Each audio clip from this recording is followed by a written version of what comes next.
bangsa Indonesia dan bangsa Belanda kedua-duanya akan memperoleh bahagianya. Anak cucu kita, angkatan kemudian akan berterima kasih pada kita. Moga-moga Tuhan Yang Maha Kuasa memberkati pekerjaan kita pada konferensi meja bundar ini. Sekianlah dan terima kasih.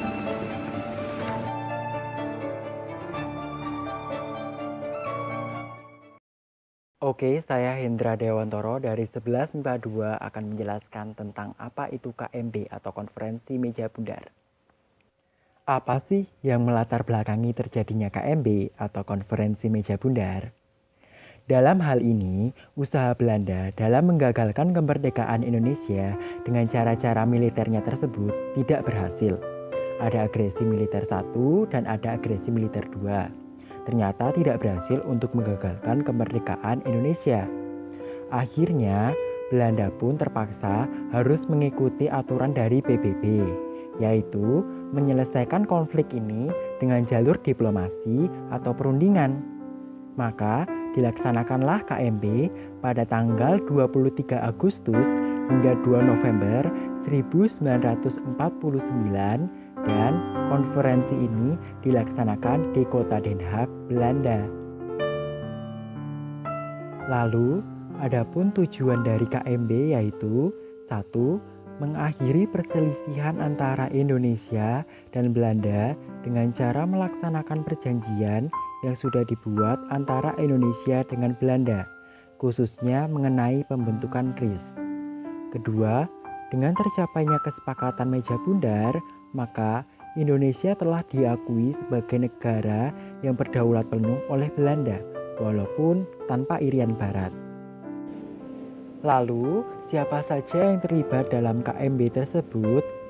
Jadi, ada beberapa delegasi yang hadir dalam KMB, yaitu dari Indonesia dipimpin oleh Muhammad Hatta, yang anggotanya terdiri dari Mohroem, Supomo, Dr. Jelemena, Ali Sastro Mijoyo, Dr. Sukiman, Insinyur Juanda, Dr. Sumitro Joyo Hadikusumo, dan TP Simatupang. Kemudian ada juga ternyata perwakilan dari BFO atau juga negara bentukan Belanda yang ada di Indonesia yang dipimpin oleh Sultan Hamid II. Kemudian dari pihak PBB mendirikan yang namanya UNCI atau United Nations Commission for Indonesia. Fungsinya UNCI dalam KMB ini adalah sebagai mediator atau penengah untuk menyelesaikan konflik antara Indonesia dan Belanda. UNCI ini diwakili oleh Kritli. Kemudian dari pihak Belanda diwakili oleh Mr. Marseven. KMB dibuka pada tanggal 23 Agustus 1949 dan dipimpin oleh Willem Drees selaku Perdana Menteri Belanda. Di dalam KMB terdapat permasalahan-permasalahan yang menghambat tercapainya kesepakatan dalam KMB, yaitu soal Uni Indonesia Belanda dan soal hutang. Soal hutang, pihak Indonesia menghendaki agar sifatnya hanya kerjasama yang bebas tanpa adanya organisasi yang permanen, sedangkan Belanda menghendaki sebaliknya. Soal hutang, pihak Indonesia hanya mengakui hutang-hutang Hindia Belanda sampai menyerahnya Belanda kepada Jepang. Sementara Belanda menghendaki agar Indonesia mengambil alih semua hutang Hindia Belanda sampai penyerahan kedaulatan. Setelah melalui pembahasan dan perdebatan, pada tanggal 2 November 1949, KMB dapat diakhiri. Hasil-hasil dari KMB yaitu antara lain, pertama, Belanda mengakui kedaulatan RIS sebagai sebuah negara yang merdeka.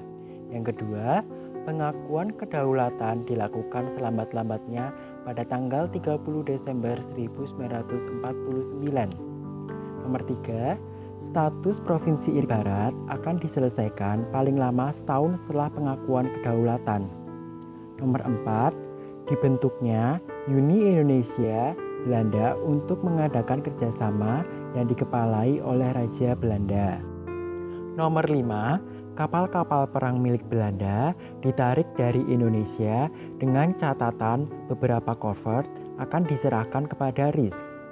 Nomor 6, perusahaan-perusahaan milik Belanda yang berada di Indonesia itu masih dimiliki oleh pihak Belanda sampai kontrak habis atau landasan hukum yang berlaku telah dikeluarkan di Indonesia. Setelah KMB selesai dan menghasilkan berbagai keputusan dengan segala cara pelaksanaannya, kemudian Muhammad Hatta dan rombongan pada tanggal 7 November 1949 meninggalkan negeri Belanda. Rombongan kemudian singgah ke Kairo dan Rangon.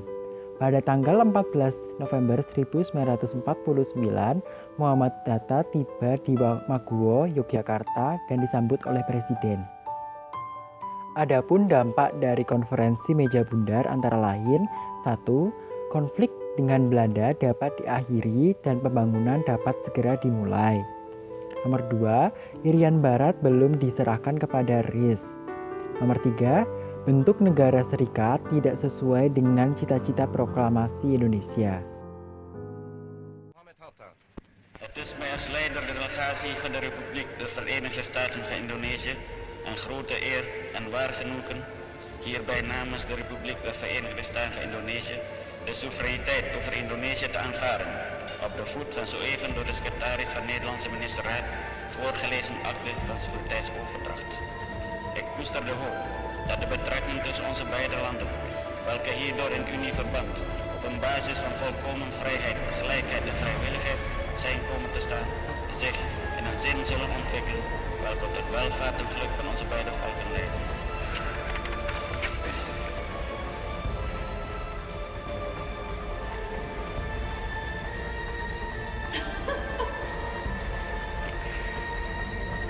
Na deze verklaring plaatst Dr. Anders Hatta zijn handtekening onder de akte van overdracht.